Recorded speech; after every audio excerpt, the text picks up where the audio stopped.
54 kutoa 19 inakuwa ngapi? 35 Tumeanza na mahesabu ya msikilizaji. Yaani ni kwamba Mr. Omari alipokuwa na miaka 35, mimi ndo nilikuwa nazaliwa.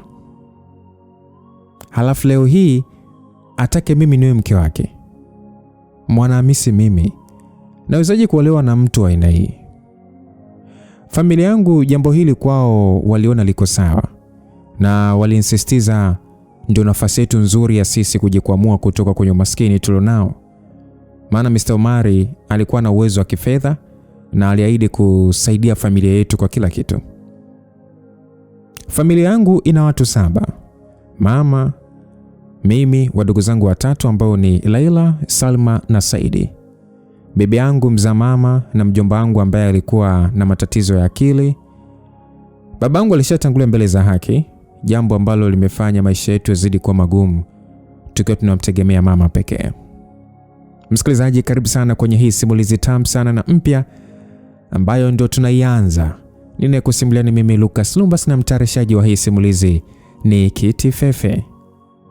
Naam, Mr. Omari nilikutana naye siku moja nikiwa nauza mboga. Ilikuwa ni maeneo tu ya mtaani. Akawa amenipushi na gari na kunipeleka hospitali kupata matibabu. Basi ndo hapo ikawa mwanzo wa kutaka kunioa. Mr. Omari alikuwa na binti yake anayelingana na mimi kiumri. Sasa sijui nawezaje kuwa mama wa familia yake. Nilikuwa katikati ya mtihani mzito. Familia yangu ilinipigia kelele sana nikubali kuolewa, niachane na ndoto za kuolewa na mwanaume ambaye hana chochote. Mdogo wangu Salma alidiriki kusema ya kwamba hebu dada, acha basi ujinga wa kujifanya unampenda sana Azizi. Hakuna anachosaidia kwenye familia yetu, ni kutuongezea tu matatizo. Wewe upendi kwani maisha mazuri? Unapenda watoto wako waje kuishi maisha ya tabu kama sisi? Kumbuka bibi yetu ni mgonjwa, tunashindwa hata kupata pesa matibabu. Je, unapenda tumpoteze mapema? Msikilizaji, yalikuwa ni maneno yalionitia uchungu. Ila nawezaje sasa kuachana na mpenzi wangu Azizi kisa kusaidia familia yangu? Nitawezaje kumuumiza Azizi pasipo kunitendea kosa? Jambo hili lilininyima usingizi. Sasa nikiwa katikati ya dimbwi la mawazo, nikasikia naitwa. Sauti ya mdogo wangu Saidi ilisema kwamba damwana, kuna mgeni wako huko nje. Basi ilibidi nitoke nje nikamwone huyo mgeni. Nilikuta ni Mr. Omari amesimama mbele ya gari lake. Aliponiona tu alitabasamu. Nilisogea mpaka alipo. Basi alinisalimia, ni ile salamu ya mambo. Sasa yani baba ananisalimia mambo. Aisee, mimi sikuitikia. Basi akanionyesha ishara kuwa tuingie ndani ya gari. Niliamua kuingia. Alitoa gari pale nyumbani na sikujua tunaenda wapi. Nikamuuliza ya kwamba tunaenda wapi? Popote pale tu, mimi nahitaji tuongee kidogo bwana. Tuongee kuhusu nini? Sio mambo mengi, kwani una shughuli nyumbani? Ndio. Shughuli gani? Nataka nimwogeshe bibi. Oh, such a good girl. Nadhani siku moja utaniogesha na mimi bwana, si ndio? Hivi una haya wewe mzee? Kwani kuna jambo baya bwana mimi nimezungumza? Niambie bwana unachotaka kuzungumza, rudi nyumbani. Haya bwana. Bibi napenda jeuri zako bwana, ila hakikisha tu usije ukaja nazo nyumbani kwangu pindi nitakapokuoa. Iko hivi, leo ni Jumanne. Sasa ikifika Ijumaa jioni tutafunga ndoa nyumbani kwangu. Itakuwa ni familia yako, watu wangu pamoja na shehe atakayefungisha hiyo ndoa. Unasemaje? Yaani unanioa kwa makubaliano yapi? Mimi nakuoa kwa ruhusa mama yako bwana. Huwezi kunioa. Naomba nishushe kwenye gari lako. Nishushe. Msikilizaji, nilisema kwa hasira. Mr. Omari alisimamisha gari na kupaki pembeni. Nilishuka nikiwa na hasira sana.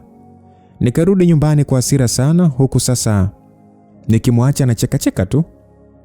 Nilifika nyumbani na kumuuliza mama kinachoendelea.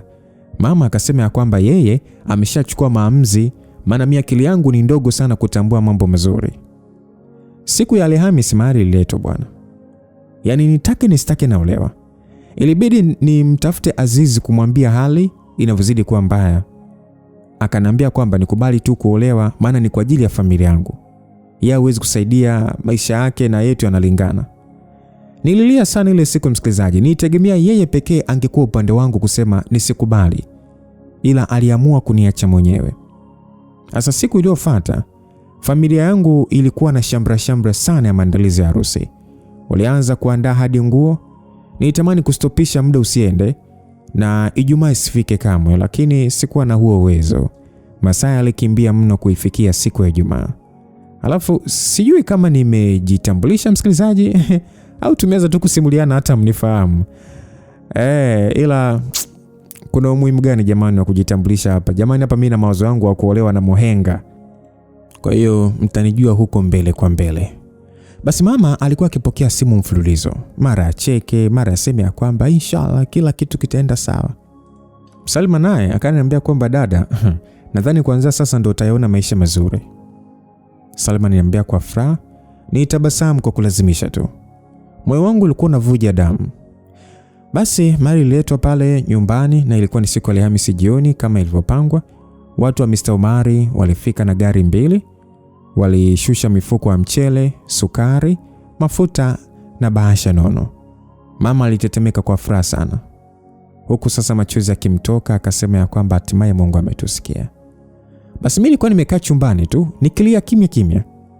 Kila sauti ya vicheko sebleni ilikuwa ni kama sindano moyoni mwangu. Usiku huo nilikaa pembeni ya bibi. Bibi alikuwa amelala kitandani. Nilimshika mkono wake uliokuwa dhaifu. Nilimuuliza bibi ya kwamba bibi, kweli nifanye hivi? Nimuuliza kwa sauti ya chini. Bibi alifumbua macho akanitazama kwa muda kisha akasema ya kwamba maisha sio pesa tu mwanangu. Lakini wakati mwingine maskini hulazimika kubeba maumivu ili wengine waishi. Maneno yake yalinichanganya zaidi. Basi Ijumaa ilifika, siku ya ndoa bwana, ambayo ndio yenyewe hiyo. Nilivalishwa gauni zuri sana. Nilionekana kama bibi harusi hivi mwenye furaha. Lakini ndani yangu kulikuwa kuna huzuni sana. Tulielekea nyumbani kwa Mr. Omari. Nilipofika ndipo nilipotambua tofauti ya maisha yetu na ya kwake. Yaani ilikuwa ni kubwa kuliko nilivyowahi kufikiria. Nyumba yake haikuwa nyumba. Ilikuwa ni kama kasiri. Ilikuwa imezungukwa na ukuta mrefu wa kisasa wenye geti kubwa la chuma lililofunguliwa kwa remote. Tulipoingia niliona bustani pana yenye maua ya rangi mbalimbali yaliyopangwa kwa ustadi. Kulikuwa na chemchem katikati ya uwanja ikiwa inatiririsha maji. Barabara ya kuingia ilikuwa imepambwa kwa mawe maalum ya kupendeza.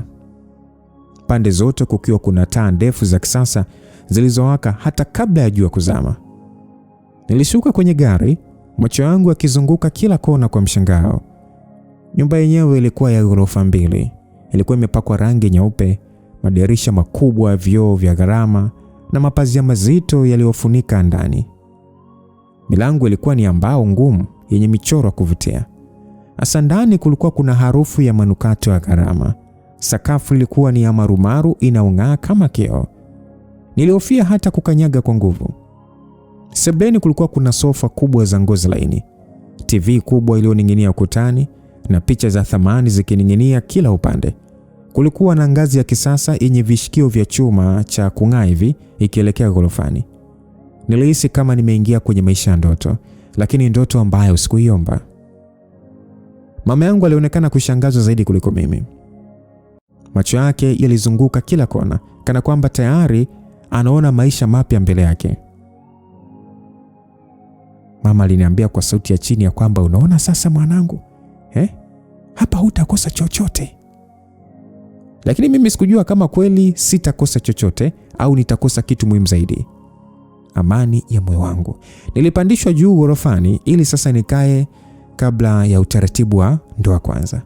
Chumba nilichoingizwa kilikuwa ni kikubwa ajabu. Kitanda kikubwa chenye mashuka meupe laini, kabati la vioo, meza ya vipodozi yenye taa zinazong'aa. Hata bafu lake lilikuwa ni kama hotelini tu na vioo vikubwa sana ukutani. Nilipitia kukagua kila mahali kwenye kile chumba, maana mtu aliyenileta alikuwa ni mama wa makamo. Alitoka nje na kuniacha peke yangu. Nilisimama katikati ya chumba hicho cha kifahari, nikajitazama kwenye kioo. Nilionekana kama mwanamke mwenye bahati sana, lakini macho yangu yalikuwa yamejaa huzuni isiyoelezeka. Nijiuliza ya kwamba je, uzuri wote huu utanifanya nisahau mapenzi yangu? Je, mali hii yote itanifanya nijisikie salama? Nilikuwa katikati ya maisha ya kifahari yasiyo na uhakika wa furaha. So baada ya muda, yule mama alirudi akiwa na mama. Lakini hakuwa mama tu, niliona pia Leila pamoja na Salma na kuniambia kuwa Sheikh ameshafika na ndoa inaanza kufungishwa huko nje. Moyo wangu ulianza kudunda kwa nguvu. Muda mfupi baadaye mlango ukagongwa tena. Safari hii waliingia Sheikh pamoja na mashahidi wawili. Nilishusha macho yangu chini kwa adabu. Sheikh alianza kwa kusema bismillah na kunikumbusha umuhimu wa ndoa katika Uislamu, kuwa ni ahadi takatifu, ni heshima na ni jukumu. Kisha akanitazama kwa makini. Akanambia kwamba Mwana Hamisi Bakar, je, umekubali kuolewa na Bwana Omari Fadhili kwa mahari mliokubaliana? Swali lile lilinishtua kama radi. Mamangu alikaa pembeni akinishika mkono. Nilihisi joto la mkono wake. Nikajua anasubiri jibu langu. Sekunde chache zilionekana kama dakika nzima. Nilimeza fundo la mate, nikasema nimekubali. Nilisema kwa sauti ya chini huku sasa natetemeka. Sheikh hakuridhika. Airudia swali tena kwa uhakika zaidi. Akasema kwamba je, umekubali kwa hiari yako bila kulazimishwa? Machozi yalitaka kunidondoka, lakini juzia nikasema nimekubali. Nilisema tena hivyo, safari hii sauti yangu ikiwa ni dhaifu zaidi. Akarudia mara ya tatu kama ilivyo desturi. Na mara ya tatu nilijibu. Basi Sheikh aliridhika, kisha akasema kwamba ndoa imekubaliwa. Walitoka taratibu wakafunga mlango. Baada ya muda mfupi nilisikia vigelegele kutoka nje. Ilikuwa ni ishara kuwa taarifa zimefika kuwa ndoa imefungwa rasmi. Mamangu alinikumbatia kwa nguvu, akasema kwamba mwanangu, sasa umeingia maisha mapya. Alisema huko machozi yakitoka. Sio yeye tu, hata mwenyewe pia machozi yalikuwa yananitoka. Kwake ilikuwa ni machozi ya furaha, lakini kwangu alikuwa ni machozi ya mchanganyiko wa hofu, huzuni na kutokujua nini kinanisubiria mbeleni. Nilikaa nikitazama kioo. Nilionekana kama mwanamke aliyebahatika sana, lakini moyoni nilijiuliza, je, kweli nimebahatika? Au nimejitoa kafara tu kwa ajili ya familia yangu? Mambo ndio alikuwa ameanza na sikuwa najua nini kitatokea nitakapokutana na mume wangu kwa mara ya kwanza kama mke halali. Mama na wadogo zangu waliniaga kuwa wanaondoka, maana wamemwacha bibi na mjomba na Saidi pekee. Hivyo watakuja kunitembelea. Yule mama akajitambulisha kuwa anaitwa Bi Mariam. Atakuwa na mimi hapo, hivyo asijali. Basi kina mama waliondoka. Bi Mariam akaniambia nimfuate twende kula. Alinipeleka sebleni, nikamkuta Mr. Omari. Bi Mariam akatukaribisha dining pale. Sasa muda wote watu walikuwa wameshaondoka. Tulienda dining kupata chakula. Bi Mariam alitupakulia, tukaanza kula. Mara mlango bwana ukafunguliwa, akaingia binti yake Mr. Omari. Nilikuwa namfahamu sana, maana siku ya kwanza kujuana na Mr. Omari alivyonipush na gari walikuwa wote. Basi binti akauliza kwamba kuna nini hapa. Babake alimjibu kwamba kulikuwa na ibada ya ndoa. Binti akashtuka akasema, ndoa? Ndoa nani baba? Mimi na mama yako hapa. Mr. Omari alijibu hivyo. Mama yangu? Baba, sitaki kuniambia kwamba umemwoa huyu binti. Unawezaje kuwa kifaranga kama huyu baba? Huni taibu baba. Binti yangu Farida, hebu njoo ule kwanza. Farida alisonya tu na kwa hasira alipandisha ngazi kuelekea chumbani kwake. Lakini baada ya muda alirudi na kuuliza kwamba nani kabadilisha mashuka kitandani kwangu. Bi Mariam akajibu, ni mimi hapa. Sasa kwa nini? Ni agizo langu, nilitaka bi harusi akae humo kwa muda wa kufungishwa ndoa. Eti bi harusi, sitaki tena muingize takataka chumbani kwangu. Farida alisema vile ambavyo alijisikia. Of course mimi mwenyewe nijisikia vibaya sana. Yaani alimaanisha mimi ni takataka. Alirudi chumbani kwake akakusanya mashuka na kwenda kuyachoma, akisema hawezi kuyatumia kwa kuwa yametumiwa na mimi takataka. Aisee, nilishindwa kujizuia, nikajikuta nalia sana. Bi Mariam alinitoa pale na kunipeleka chumbani, akaanza kunibembeleza na kunitia moyo. Nilimwambia Bi Mariam ya kwamba nimefanya hivi ili kuisaidia familia yangu. Nimelazimishwa kuolewa na huyu mzee. Yaani moyo wangu sijui kama hata tuweza kuvumilia mateso haya. Pole sana binti yangu. Huu mwanzo mara zote huwa ni mgumu tu. Kwa kuwa Mr. Omari anakupenda na ndio sababu ya wewe kuwa hapa, usitazame mwingine. Usitazame na kusikiliza mwingine anasema nini. Umesikia? Na nina uhakika utaweza tu kuzoea kidogo kidogo. Mimi nitakuwa hapa siku zote tu kukusaidia kupambana na hizo changamoto. Maana ndio kitu pekee ninachoweza kwa sasa. Ila kama ningekuwa mama yako, kama nisingeweza kuruhusu uolewe. Bi Mariam alizungumza hivyo. Nilimtazama tu kisha nikamuuliza kwamba kwani una uhusiano gani na Mr. Omari? Bi Mariam akasema kwamba mimi hapa ni mfanyakazi au niseme ni house girl. No, sawa mama, nimekuelewa. Nashukuru kwa ukarimu wako. Basi mara tukasikia sauti ya Mr. Omari akimwambia Bi Mariam kwamba anipeleke chumbani kwake. Sasa Bi Mariam akanipeleka mpaka mlango wa chumba cha Mr. Omari. Akaniambia nigonge niingie. Nikaa nimegonga hadi Mr. Omari akanifungulia.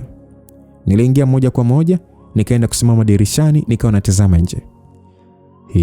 Karibu kwa bwana. Aliniambia Mr. Omari, lakini sikumjibu. Alinifuata mpaka pale niliposimama, akajaribu kunishika, nikamsukumizia kidogo anguke tu, nikamsukumizia pembeni.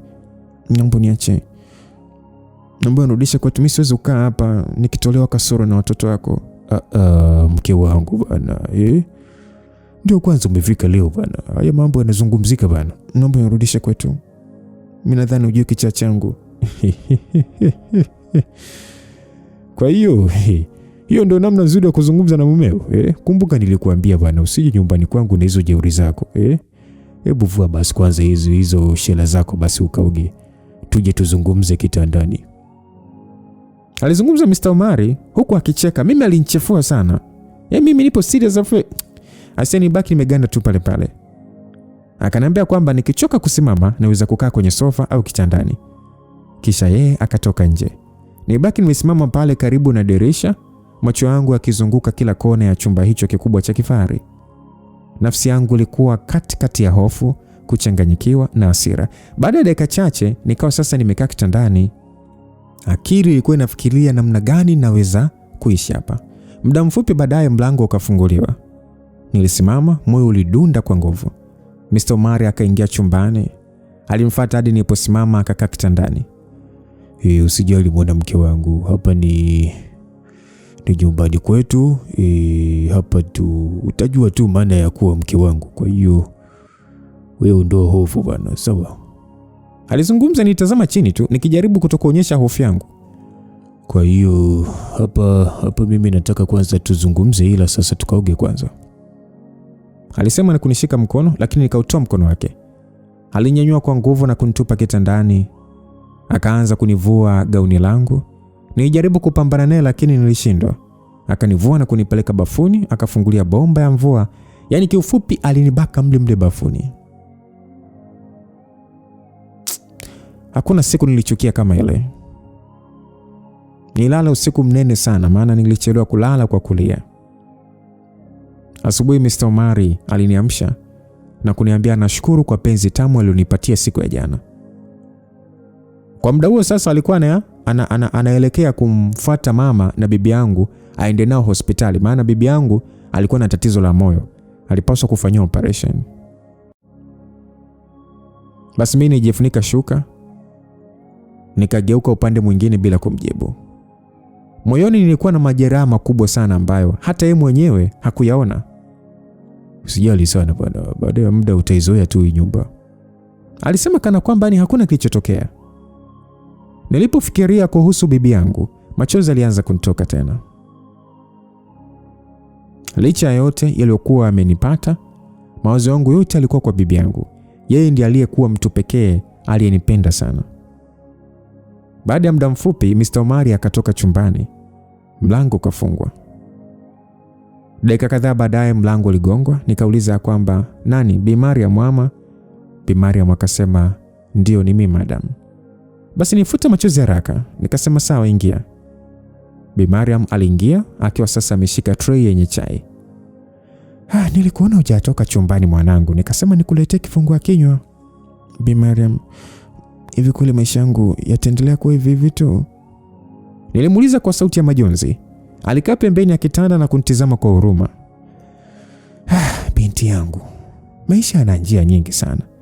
Wakati mwingine tunapitia giza kabla hatujaona mwanga. Kwani kuna jambo baya limetokea? Aliuliza. Nilitamani nimhadithie ila nikasikia aibu. Bi Mariam aliendelea kunitazama kwa macho ya huruma, kana kwamba alihisi kuna kitu kizito moyoni mwangu ambacho nilikuwa nashindwa kukisema. Binti yangu, mbona macho yako yamevimba sana? Ulilia sana usiku ama? Aliuliza kwa sauti ya upole. Nilishusha pumzi ndefu nikitazama chini. Nilihisi kama moyo wangu unataka kupasuka, lakini bado sikuwa na ujasiri wa kumwambia ukweli. Hapana, ni mawazo tu, nilisema kwa sauti ya chini. Bi Mariam hakuniamini kabisa. Alikaa karibu zaidi na kunishika mkono. Usiogope mwanangu, sawa mimi hapa ni kama mama yako. Kama kuna kitu kinakusumbua unaweza kuniambia tu. Alisema hivyo. Maneno yake yaligusa moyo wangu sana. Machozi yakaanza kunitoka bila kujizuia. Bi Mariam, maisha yangu yameharibika. Tulia basi mwanangu, sawa nyamaza. Halafu kwa nini unasema hivyo? Aliniuliza. Nilikaa kimya kwa sekunde kadhaa nikitafuta maneno ya kusema, lakini aibu ilinifunga mdomo. Sikuweza kumweleza yote aliyotokea jana usiku. Bi Mariam alinyamaza pia, akionekana kufikiria kitu. Binti yangu, hii nyumba ina siri nyingi sana, alisema hivyo taratibu. Nilimwangalia kwa mshangao, nikauliza kwamba siri gani? Niliuliza haraka. Alienda kuchungulia mlangoni kwanza kama anahakikisha hakuna mtu anayetusikiliza. Kisha akashusha sauti yake. Mr. Omari sio mtu rahisi kama watu wanavyomfikiria. Alisema hivyo. Moyo wangu ulianza kudunda kwa nguvu. Nilimuuliza kwamba unamaanisha nini? Bi Mariam alionekana kusita kidogo kabla ya kuendelea. Wanawake wengi waliowahi kuja hapa hawakuishi kwa furaha. Alisema hivyo, maneno ambayo alinifanya nitetemeke. Niliuliza kwa mshangao, wanawake wengi? Ndio, na wengi wao hawakukaa hapa muda mrefu. Nilihisi baridi kali sana ikipita mwilini mwangu. Kwa hofu nikauliza kwamba kulikuwa kuna nini? Naweza nikasema kwamba sio vizuri kuzungumza mambo yote sasa hivi, lakini nakushauri tu kitu kimoja. Uwe makini sana na kila kitu kinachotokea katika nyumba hii. Msikilizaji, nilikuwa bado nashangaa maneno yake. Ghafla tukasikia sauti ya gari ikiingia getini. Bi Mariam alisimama haraka, basi kwa wasiwasi akasema kwamba naona amerudi mapema. Moyo wangu ulianza kupiga kwa nguvu sana. Dakika chache baadaye tukasikia hatua nzito zikielekea kwenye ngazi za juu. Mlango wa chumba ukashikwa kitasa. Nikameza mate kwa hofu. Mlango ukaanza kufunguliwa polepole. Mlango ulifunguliwa, moyo wangu ulikuwa unapiga kwa nguvu sana mpaka nilihisi kama Bi Mariam anaweza kusikia. Tulitazamana kwa hofu. Mlango ulipofunguka kabisa, aliyeingia alikuwa ni Mr. Omari. Macho yake yalizunguka pande zote za chumba, kisha akatua kwangu na kwa Bi Mariam. Alimuuliza Bi Mariam ya kwamba unafanya nini hapa? Bi Mariam alisimama haraka, akainama kidogo kwa heshima, kisha akasema kwamba nimemletea madam kifungua kinywa boss.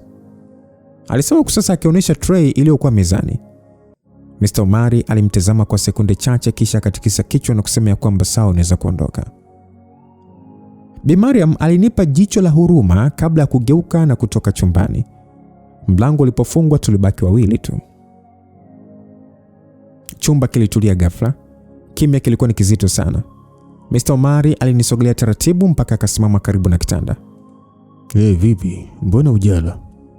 Aliuliza huku akiangalia chai na mkate mezani, lakini mimi sikumjibu. Alivuta kiti na kukaa karibu na mimi. Usijifanye mgumu sana, sawa? Utazoea tu maisha hapa. Nilimwangalia kwa hasira sana. Mimi kuzoea.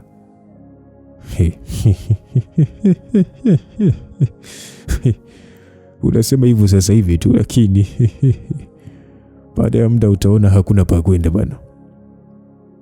Maneno yake yalinichoma moyo sana. Nilisema ya kwamba naomba urudishe kwetu. Nilisema kwa sauti ya majonzi. Uso wake ukabadilika ghafla. Wewe, nilishakwambia, sawa eh? Sasa wewe ni mke wangu. Na mke wangu aondoke hapa ninavyotaka bana. Nilihisi machozi yakianza kunijaa tena. Mr. Omari alisimama kisha akaanza kutembea ndani ya chumba kama mtu anayefikiria jambo. Kwa sasa jiandae, baadaye utaenda hospitali kumuona bibi yako. Nilishtuka kusikia hivyo, nikauliza kwamba kweli? Ya, operesheni yake itafanyika kesho kutwa. Moyo wangu ulijaa hofu na matumaini kwa wakati mmoja, lakini kabla sijasema kitu, Mr. Omari akanitazama kwa macho makali. Lakini kumbuka jambo moja, usijaribu kufanya kitu cha kipumbavu ukiwa nje ya nyumba hii. Kumbuka hilo. Nilikaa kimya nikifikiria maneno yake. Moyoni mwangu nilipata wazo jipya. Je, hii inaweza kuwa nafasi yangu ya kuondoka kabisa kwenye hii nyumba? Hospitali inaweza kuwa nafasi yangu ya kutoroka? Basi usiku ule mimi sikuweza kulala kabisa. Nilikuwa nikigeuka kitandani mara kwa mara, nikifikiria maneno ya Mr. Omari, lakini pia nilikuwa nikifikiria maneno ya Bi Mariam kuhusu siri za nyumba ile. Kila nilipofumba macho niliona kama kuna kitu kibaya kinaningoja mbele yangu. Lakini wazo moja lilikuwa linanipa tumaini. Nilijisemea moyoni, nikifika hospitali nitatafuta njia ya kutoroka. Labda ningeweza kumwambia mama ukweli kuwa ameniingiza kwenye shida, nisirudi tena katika ile nyumba. Hatimaye usingizi ulinichukua karibu na alfajiri. Kesho yake asubuhi niliamka mapema sana. Nilikuwa na hamu ya kwenda hospitali kumuona bibi yangu. Nijiandaa na kuvaa nguo zangu haraka na kukaa kitandani nikimsubiri Mr. Omari. Dakika kadhaa baadaye naye alikuwa tayari. Aliniangalia kwa muda kisha akasema ya kwamba jiandae, kuna jambo nataka kukuambia. Moyo wangu ulianza kupiga kwa nguvu sana. Nilidhani sasa ndio muda wa kwenda hospitali. Jambo gani? Mpango umebadilika. Unamaanisha nini? Mama yako amesema haiwezekani wewe kutoka nje kwa sasa. Kwa nini? Kwa sababu bado wewe ni bibi harusi. Sasa haionekani vizuri kwa bibi harusi kuanza kutangatanga nje ya nyumba siku chache tu baada ya ndoa.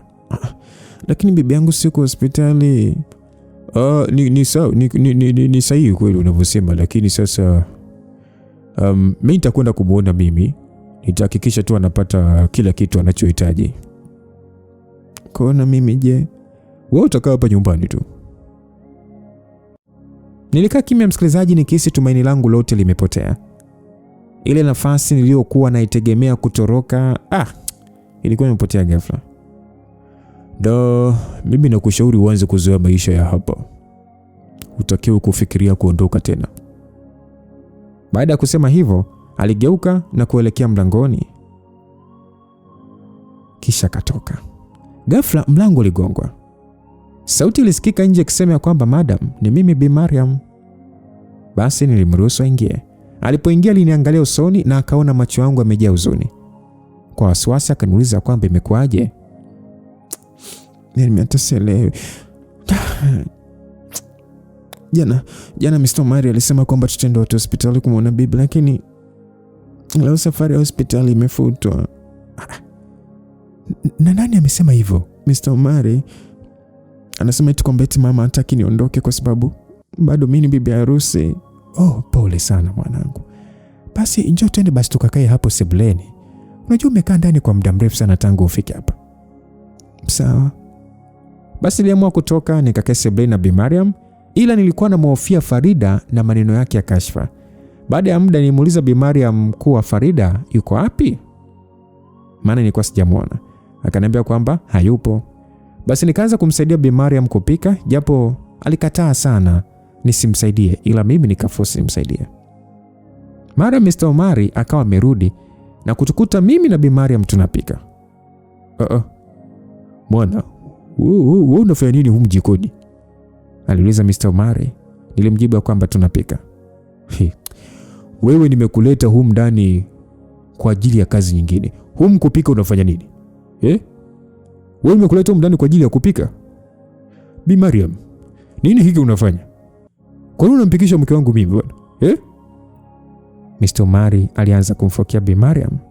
Sasa nilimtetea Bi Mariam nikasema kwamba hamna, ni mimi mwenyewe tu ndo nilihitaji kupika. Bi Mariam hana kosa. Jamaa hakutaka hata kuelewa. Bado hakuelewa, aliendelea kumsema Bi Mariam. Ikambidi Bi Mariam amuombe tu msamaha. Mimi nijihisi vibaya sana kumuona akilaumiwa kwa kitu ambacho sio kosa lake. Kwa sauti ya unyenyekevu, Bi Mariam akasema kwamba samahani bosi, haitatokea tena. Mr. Omari akavuta pumzi kwa hasira, kisha akaniangalia mimi. "Haya na wewe, toka mjikoni bwana," alisema kwa sauti ya amri. Nilitoka haraka nikaenda kwa sebuleni. Nilikuwa nahisi kama ni mfungwa ndani ya ile nyumba. Baada ya muda Mr. Omari alikuja kuniambia kwamba kuanzia leo hutakiwi kuingia jikoni wala kufanya kazi yoyote. Hizi kazi zipo kwa ajili ya wafanyakazi. Mimi sikumjibu kitu. Nilitingisha tu kichwa kuonyesha kwamba nimemsikia. Basi aliondoka tena na kwenda chumbani. Dakika chache baadaye Bi Mariam alikuja sebuleni, alikaa karibu yangu kisha akaniambia kwa sauti ya chini sana. Akasema kwamba usijali mwanangu, Mr. Omari ana hasira tu za haraka lakini moyoni ni mtu mwema tu wala sio mtu mbaya. Basi nami kwa unyonge nikamwambia kwamba lakini naona kama hapa sio nyumbani kwangu, nahisi kama nimefungwa. Bi Mariam alikaa kimya kwa sekunde kadhaa kama mtu anayefikiria jambo. Kisha akaniangalia kwa macho ya huruma. Mwanangu, unajua kuna mambo mengi katika nyumba hii ambayo bado huyajui. Maneno yake yalinifanya nishtuke kidogo. Nikauliza mambo gani? Alinitazama kwanza na akatazama njia kuelekea chumbani kwetu kana kwamba anaogopa kusikilizwa. Kisha kwa sauti ya chini sana akasema familia hii ina siri nzito sana. Moyo wangu ulianza kupiga kwa nguvu. Nikauliza siri gani hiyo? Niuliza tena kwa hamu kubwa sana msikilizaji, kutaka kujua ni siri gani ipo kwenye hii nyumba. Maana watu wanasemaga kwamba kabla hujaolewa ama hujaoa, jitahidi sana kuifahamu familia ya unayekwenda naye kwenye ndoa. Sasa Bi Mariam yeye alionekana ni kama mtu anayesita kusema ukweli. Lakini kabla hajajibu, ghafla tulisikia sauti kali kutoka nje ikiita Bi Mariam. Ilikuwa ni sauti ya Farida. Bi Mariam alishtuka sana. Akasema kwa wasiwasi kwamba jamani, Farida amerudi. Nilihisi tumbo langu likivurugika. Baada ya sekunde chache Farida aliingia. Akaja mpaka tulipo. Aliniangalia kuanzia kichwani mpaka miguuni, kisha kwa dharau sana akasema kwamba kumbe umeanza kujisikia nyumbani. Nilikuwa nje hapo nasikia mnagombezwa. Sikumjibu kitu.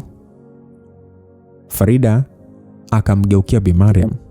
Akamwambia kwamba haya, na wewe Bi Mariam, tangu lini ukaanza kumpa kazi bibi harusi? Bi Mariam kwa heshima sana akasema kwamba alikuwa ananisaidia tu na alihitaji madam mwenyewe. Yaani wewe, hapo ndipo unapokosea. Msichana huyu hajui bado ameolewa hapa kwa ajili gani? Farida alisema. Maneno yake alinifanya nihisi baridi. Nilimwangalia kwa woga kidogo kisha nikamuuliza kwamba unamaanisha nini? Haiwa. Mji umeuvamia wala sio wakati wako wewe. Sasa sikia wewe, utaelewa tu. Siku ukijua ukweli wa ndoa yako utaelewa. Moyo wangu ulishtuka sana. Kwa sauti ya kutetemeka nikasema kwamba ukweli gani? Farida alinigeukia kisha akasema kwamba kamuuliza aliyekooa. Kabla hajamaliza kusema, ghafla mlango wa chumbani ulifunguliwa. Kila mtu aligeuka kuangalia. Mr. Omari alitoka. Uso wake ulionyesha hasira kali sana. Mr. Omari alisema kwamba Farida, unamwambia nini mke wangu? Sauti yake ilikuwa nzito sana na kutisha kiasi kwamba sebule nzima ikawa kimya. Farida alitabasamu kidogo na kusema kwamba nothing dad. Nilikuwa tu namkaribisha rasmi katika familia. Hebu nenda chumbani kwako pumbavu. Mr. Omari alimwambia Farida kwa hasira. Farida hakusema kitu. Aliamua kuondoka tu chumbani. Mr. Omari akaniambia kwamba nami niende chumbani haraka. Nilisimama kuelekea chumbani. Moyo wangu ulikuwa na maswali mengi kuliko majibu. Maneno ya Farida yalikuwa bado yanazunguka kichwani mwangu. Kwamba hajui bado ameolewa hapa kwa nini? Nilitembea kuelekea chumbani taratibu. Nilipofika nikafungua mlango na kuingia ndani. Niliketi kitandani nikijaribu kutuliza presha yangu. Dakika chache baadaye mlango ulifunguliwa. Mr. Omari aliingia. Alisimama karibu na mlango akinitazama kwa macho makali. Farida alikuwa anakuambia nini kule sebuleni? Hajaniambia kitu. Nataka ujue jambo moja tu. Usisikilize maneno ya Farida. Msichana yule ana tabia ya kupenda sana kuchochea mambo. Lakini alisema kuna ukweli ambao siujui kuhusu ndoa yangu. Watu wengine bwana wanapenda kuharibu tu amani ya wengine. Wewe ni mke wangu bwana. Hilo ndilo jambo muhimu. Mr. Omari alinijibu hivyo, na jibu lenyewe lilitoka baada ya kukaa kwa sekunde chache kimya. Maneno yake hayakunipa utulivu kabisa. Nilijaribu kumuuliza tena ya kwamba lakini kwa nini mama yangu alikubali niolewe haraka hivyo? Sasa maswali mengine bwana yana umuhimu kwa sasa. Alisema hivyo. Baada ya kusema hivyo, aligeuka na kutoka chumbani bila kusema neno lingine. Nilikaa kitandani nikihisi moyo wangu umejaa hofu. Kadri muda ulivyopita ndivyo nilivyohisi zaidi kuwa kuna siri kubwa sana inayofichwa. Nilibaki tu mle chumbani. Baada ya muda, Mr. Omari akawa sasa amerudi tena mle chumbani. Akaniambia nimpe mkono wangu. Nikawa nimempatia mkono. Nilikuwa nimevaa kacha la buku tu mkononi. Akanivua na kusema kwamba mke wa Mr. Omari hawezi kuvaa vitu vya bei rahisi kama hivi. Basi akatoa bracelet na cheni ya dhahabu akanivalisha. Akaniambia hivyo ndivyo vitu nastahili kuvaa. Akaniuliza pia kuna kitu chochote nahitaji. Nilimjibu ya kwamba nahitaji kuongea na mama, maana mimi sikuwa na simu msikilizaji. Basi alinipatia simu yake pale nikaongea na mama, ila sikuweza kumlalamikia chochote maana sikuwa na uhuru wa kuongea mbele ya Mr. Omari. Basi akaniambia kuwa kesho ataenda kuniletea simu yangu. Nilifurahi nikajua akiwa hayupo tu nitakuwa naongea na mama. Muda kidogo Bi Mariam alikuja kutugongea kwamba kuna wageni. Tulitoka tukakuta na wadogo zangu kina Salma. Basi tukakaribisha vizuri. Bi Mariam alikuwa ameshamaliza kupika, akaandaa tukala pamoja. Kasoro Farida tu alijibu atakula baadaye. Tulipomaliza kula nikawa sasa nimetoka nao nje. Wakaanza kunisifia kwamba nimependeza na cheni pamoja na bracelet.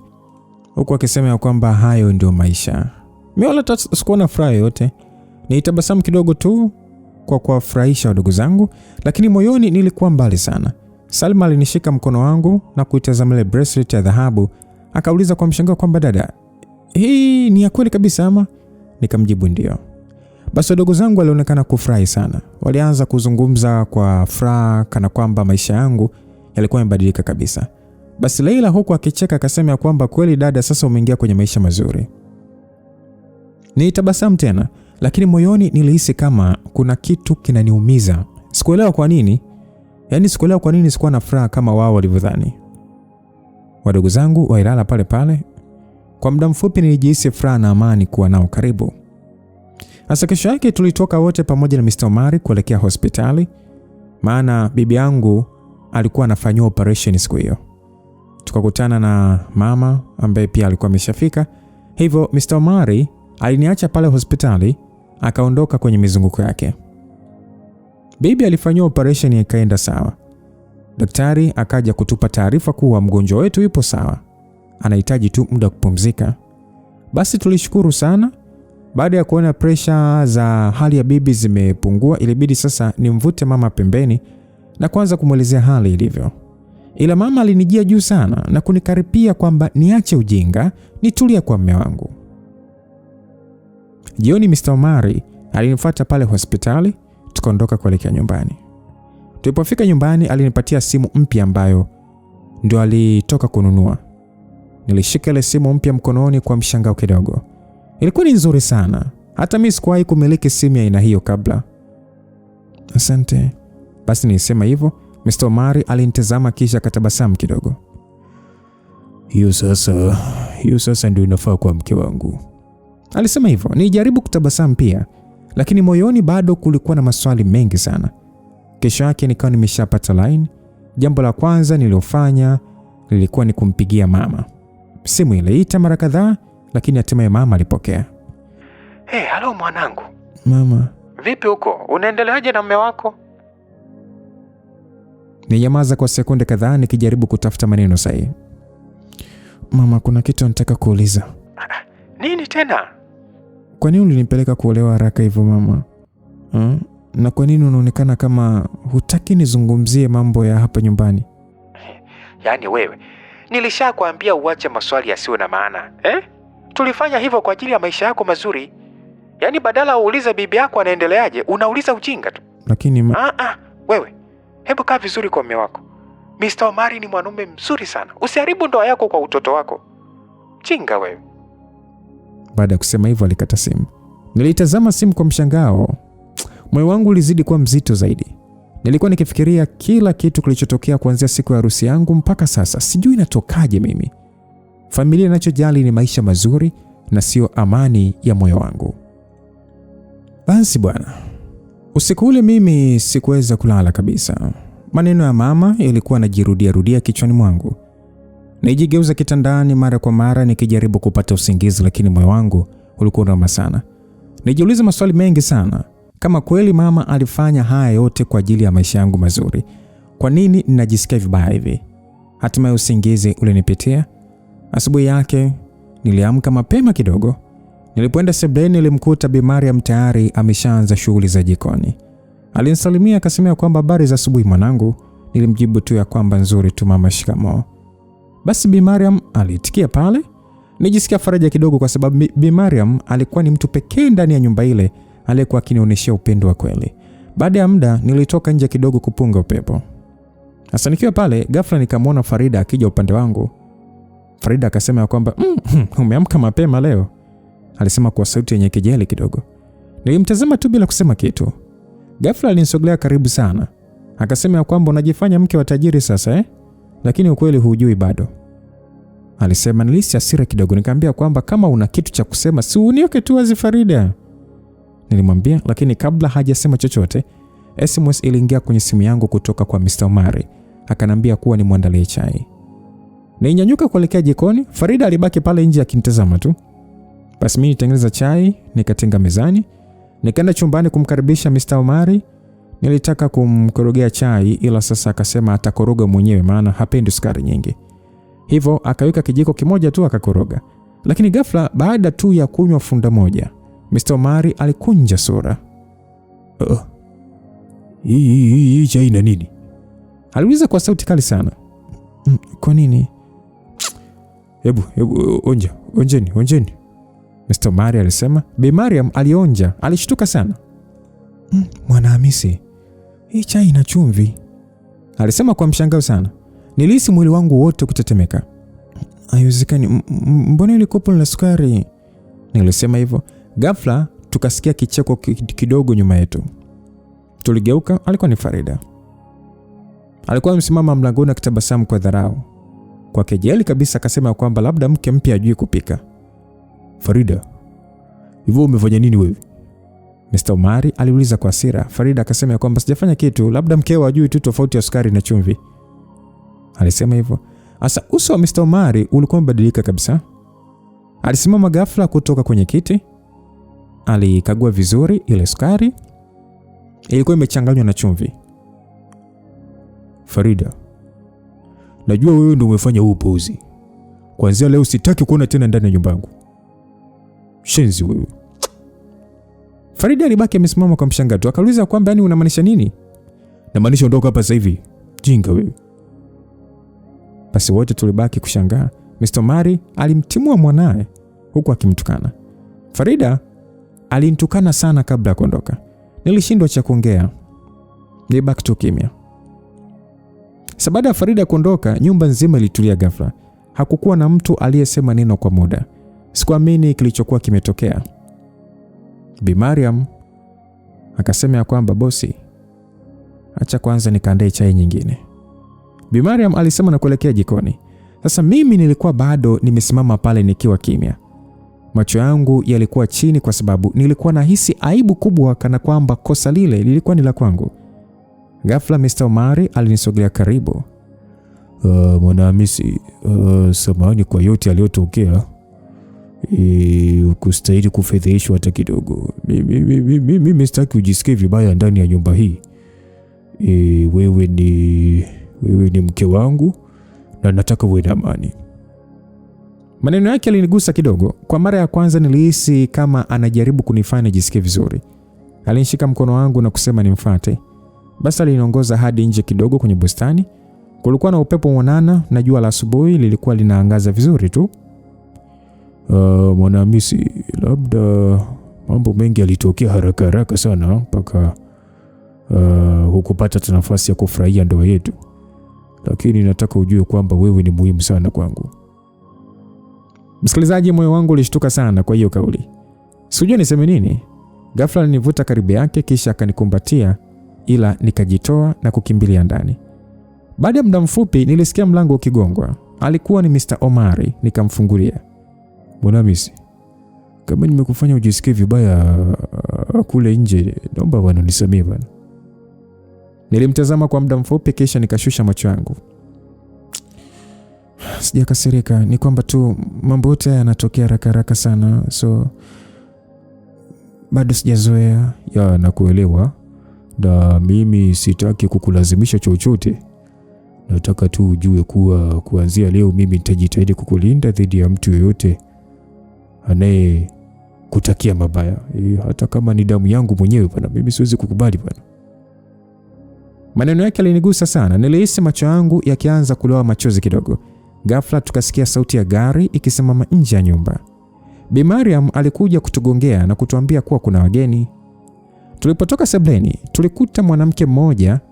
Alinitazama kisha akasema ya kwamba, kwa hiyo wewe ndiye mwanamke aliyenichukulia mume wangu? Msikilizaji, mwili wangu ulinisisimka ghafla. Sikumfahamu yule mwanamke, lakini namna alivyoongea ilionyesha wazi kuwa matatizo mapya yalikuwa yanaanza. Mr. Omari alikaa kwa muda kisha akasema kwamba, Rehema, umekuja hapa kufanya nini? Moyo wangu ulikuwa unapiga kwa nguvu sana. Kwa hiyo huyu ndiye mke wa kwanza wa Mr. Omari?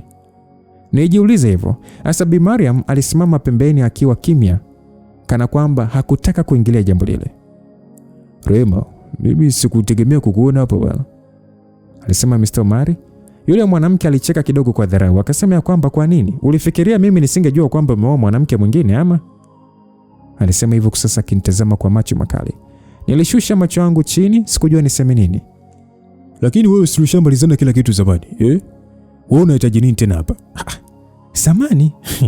Zamani gani wakati bado mimi ni mke wako halali, Maneno yale yalinifanya mwili wangu wote sisimke, msikilizaji.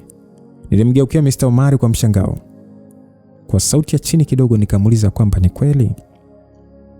Mr. Omari alionekana kuchanganyikiwa kidogo. Nani Mwanahamisi? Nitakueleza kila kitu wala usijali.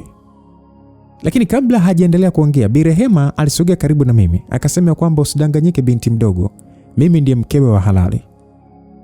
Nilimgeukia Mr. Omari tena kwa hofu sana, nikamuuliza kwamba anachosema ni kweli.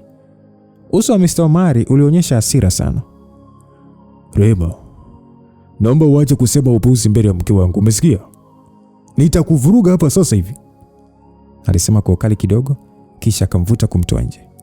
Mr. Omari akarudi ndani na kuniambia kuwa yule ni mama yake Farida. Wameachana muda mrefu sana, itakuwa tu ameongea na Farida hivyo amekuja kuleta fujo tu. So mimi sikujibu chochote, maana mimi sikuwa na wivu wala chochote juu yake. Nilimwambia tu asijali. Nilifuatilia hali ya bibi, nikaambiwa kuwa anaendelea vizuri, nisiwe na wasiwasi. Kesho yake tulikuwa tumekaa na Bi Mariam, tukasikia hodi. Bi Mariam akaenda kufungua mlango. Akawa sasa ameingia mdada. Bi Mariam alimkumbatia na kumkaribisha vizuri tu. Akanitambulisha kuwa ni mwanae anaitwa Zainabu. Nilifurahi kumuona. Sasa baadaye Mr. Omari aliporudi, Zainabu alikuwa kama kamuona rais. Alipiga magoti kumpokea na salamu za heshima. Hema kubwa. Nikabaki kushangaa tu. Kama ndo adabu zipo hivi? Mimi hapana. Mimi sina. Kesho yake asubuhi niliwahi kuamka sana. Nikataka nikaandae chai. Japo sikuambiwa, maana Mr. Omari naye haeleweki. Mara akataze, mara aniruhusu. Sasa kufika jikoni nikakuta Zainabu anaandaa chai. Nilimsalimia, lakini maisha yalinyamazia. Nikaamua ngoja nitoke mle jikoni. Nikaenda kumfuata Bi Mariam. Nilikuta alikuwa na deki nje. Nikamsalimia kisha nikamweleza alichofanya Zainabu. Bi Mariam alikasirika sana, akawa sasa amemfuata mwanae, akamsema sana. Ila ndio kwanza alizidi kuvuta mdomo na kuniangalia kwa dharau. Mamake alimwambia msamaha sana kwa mwanae kunikosea heshima. Nilikosa jibu. Sasa mimi nimemkosea nini? Lakini mimi huwa sio mtu wa kumind vitu vidogo vidogo, so nikapotezea. Mr. Omari aliamka akauliza mbona kama kasikia kelele? Nikamwambia wala hakuna kitu. Basi alijiandaa na kuniambia kuwa anaelekea kule kwetu ambako mjomba wangu anaumwa. Nilimuomba twende wote, ila sasa akaniambia kwamba mimi nipumzike tu, yeye anaenda kumsalimia mjomba wangu huko nyumbani kwetu. Basi alivyoondoka nikaamua nimtafute mpenzi wangu au ex wangu ambaye anaitwa Aziz, maana nilimisi sana. Nilichukua simu yangu nikaanza kuandika namba zake kwenye simu. Moyo wangu ulikuwa unapiga haraka sana kana kwamba nilikuwa nafanya jambo baya. Nilijiuliza kimoyomoyo ya kwamba je, nifanye kweli? Baada ya kusita kwa sekunde chache nikaamua kumpigia. Simu iliita kwa muda mrefu kidogo, lakini baadaye ikapokelewa. Yes, hello. Sauti yake ilisikika upande wa pili. Azizi, ni mimi mwana. Nani? Mwanahamisi? Uko wapi? Nifikiri umenisahau kabisa. Na usamani, mambo yalibadilika ghafla sana. Nitaka tu kujua ukoje. Mimi niko sawa, lakini sikutegemea kabisa kama ungenipigia. Msikilizaji, maneno yake aliniumiza kidogo moyoni, lakini nikamwambia kwamba kwa nini nisiweze kufanya hivyo. Azizi alikaa kimya kwa muda, kisha kauliza kwa sauti ya pole. Okay, vipi? Huko uliko una furaha? Swali lile lilinifanya nikose jibu kwa sekunde chache. Kabla sijamjibu, ghafla nikasikia geti likifunguliwa. Nilitazama dirishani haraka, moyo wangu ulishtuka. Alikuwa ni Mr. Omari amerudi. Mwanahamisi, bado uko hapo ama? Azizi aliuliza kwenye simu baada ya kuona niko kimya. Nilichanganyikiwa ghafla. Azizi, nitakupigia baadaye. Nilisema hivyo haraka nikakata simu. Mr. Omari alipandisha kuja juu. Nilisimama nikiwa nimeshika simu yangu kwa nguvu, nikihisi kama nimefanya kosa kubwa sana. Mlango wa chumbani ulifunguliwa. Mr. Omari aliingia ndani akanishangaa. Vipi? Mbona unaonekana kama mtu aliyekamatwa akifanya kitu kibaya vipi? Aliuliza kwa sauti ya utulivu tu lakini yenye mashaka. Moyo wangu ulianza kupiga kwa nguvu zaidi. Basi mimi nikaa kimya kwa sekunde chache nikijaribu kutafuta cha kuongea. Hapana, hakuna kitu. Afu mbona umerudi ghafla? Nijibu haraka na kuuliza swali huku sasa nikijifanya kama niko sawa. Mr. Omari alinichunguza kwa makini kidogo kisha akatabasamu. Sawa, kama unasema hakuna kitu basi hakuna shida. Alisema hivyo, lakini mimi sikujua kama kweli aliniamini au la. Alisogea karibu na mimi kisha akaweka mkono wake begani mwangu. Nilisahau simu yangu, that's why nimerudi. Sawa. Mwanahamisi, kuna kitu nataka kuuliza. Niulize tu. Nilimjibu sasa nikifikiria nataka kuniuliza nini. Una furaha kweli kuwa hapa pamoja na mimi au ndio bado una hasira? Msikilizaji, swali lile linifanya nishindwe kujibu haraka. Nilimwangalia kwa muda mfupi kisha nikashusha macho yangu chini. Kwa nini unauliza hivyo? Kwa sababu wakati mwingine naona kama bado una mawazo mengi. Kama kuna kitu kinakusumbua ningependa unieleze. Maneno yake yalikuwa ni upole sana kiasi kwamba nilihisi hatia zaidi moyoni mwangu. Nilitamani kumpenda lakini nafsi inakataa kabisa.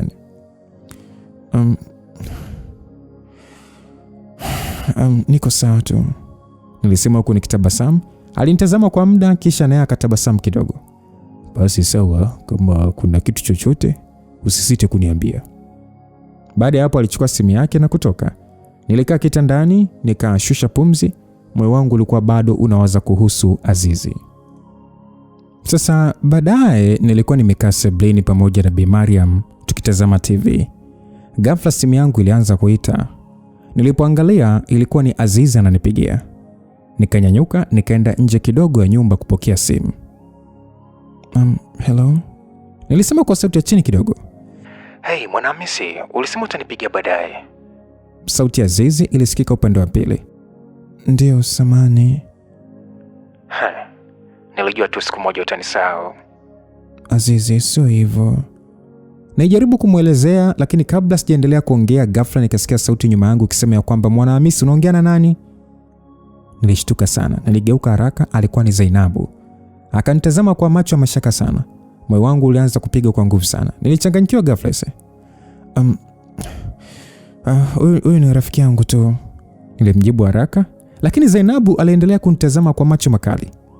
Kwa sauti ya dharau akauliza kwamba rafiki gani unayezungumza naye kwa siri nje ya nyumba? Msikilizaji, nilihisi hasira kidogo, lakini nikajikaza. Yaani mpuuzi kama yeye anaanza vipi kunioji? Yaani kama nani yani? Nilimjibu tu kwamba hiyo sio shida yako. Basi alivuta mdomo kwa dharau, kisha akacheka kidogo na kusema kwamba usifikiri sijui kinachoendelea hapa. Maneno yake yalinishtua, nikamuuliza kwamba unamaanisha nini?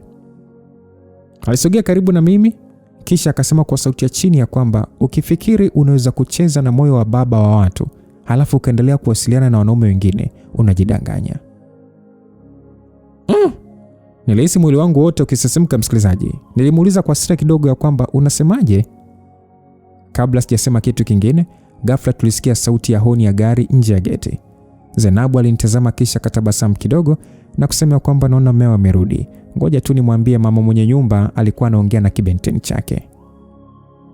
Moyo wangu ulianza kupiga kwa nguvu. Kwa hiyo Zainabu kweli atamwambia Mr. Omari? Nilikuwa naongea na mwanaume. Nilisimama pale nikiwa nimechanganyikiwa kabisa. Nilisimama pale nje ya nyumba nikiwa bado nimeshika simu mkononi. Moyo wangu ulikuwa unapiga kwa kasi sana. Hasa Zai akielekea ndani. Simu ilikuwa bado sijakata. Upande wa pili Azizi alikuwa bado anaongea. Hey, Mwanahamisi, kuna nini huko? Mbona kimya? Azizi, nitakupigia baadaye tafadhali sana. Vipi, kwani kuna shida? Ndio, kidogo tu tafadhali. Nilisema hivyo kisha nikakata simu kabla hajauliza zaidi. Mara Mr. Omari akaingia na kushuka kwenye gari lake. Miguu yangu ilianza kutetemeka. Nilijua kabisa Zainabu anaweza kusema chochote mbele yake. Niliingia ndani. Sebleni nilimkuta Bi Mariam bado amekaa akiangalia TV. Zainabu alikuwa amesimama. Basi muda huo mlango ulifunguliwa na Mr. Omari akaingia. Habari za jioni, alisalimia. Bi Mariam alijibu kwamba nzuri, lakini Zainabu hakupoteza muda. Akasema kwamba baba, kuna kitu nataka kukuambia, alisema Zainabu. Moyo wangu ulidunda kwa nguvu. Mr. Omari alimtazama kwa mshangao kidogo. Kitu gani? Zainabu alinitazama kwanza kisha akasema kwamba nilimkuta Mwanahamisi nje ya nyumba anaongea na mwanaume kwenye simu, tena kwa siri. Maneno yale yalifanya hewa ya sebleni iwe nzito ghafla. Mr. Omari aligeuza macho yake kuniangalia mimi. Mwanahamisi, hayo yanayosema ni kweli? Ni rafiki yangu tu. Baada ya kusema hivyo, Zainabu alicheka kwa dharau na kusema kwamba rafiki, usitufanye wajinga hapa. Bi Mariam alimkaripia mwanae akiita wewe wewe. Lakini Mr. Omari aliendelea kunitazama tu bila kusema kitu. Macho yake alikuwa anajaribu kusoma kitu ndani yangu. Mwanahamisi, huyo rafiki yako ni nani? Nilikaa kimya. Zai akasema, baba, unaona baba mimi nikwambia hawezi kujibu. Zainabu aliendelea kuchochea tu. Mr. Omari alimgeukia Zainabu akamwambia kwa ukali ya kwamba imetosha, kaa kimya.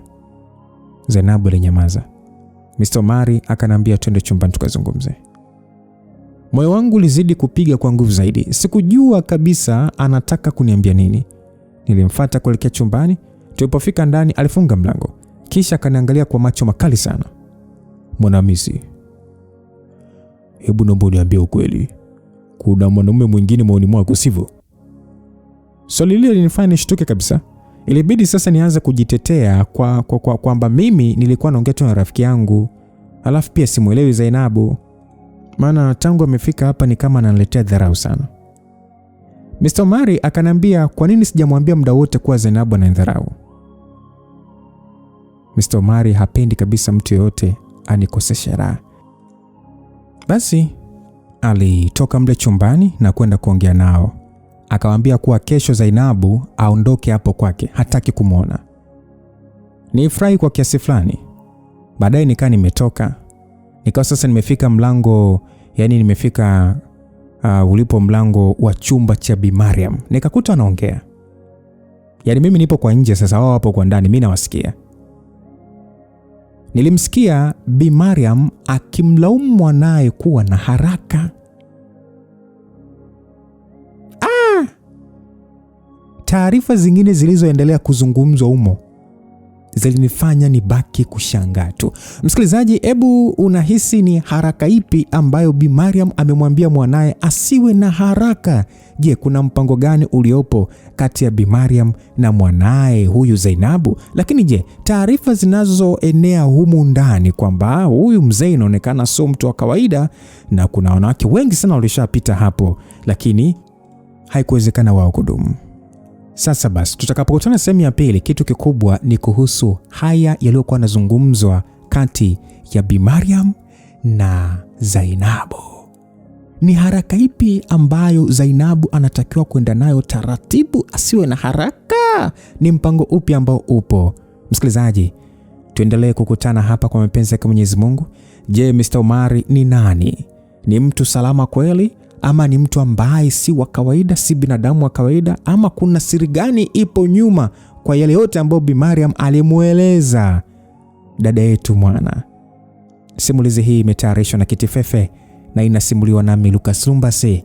Kwa mapenzi yake Mwenyezi Mungu, tukutane sehemu ya pili kufahamu yote yanayoendelea kwenye history ya my family. God be with you till we meet again. Bye bye.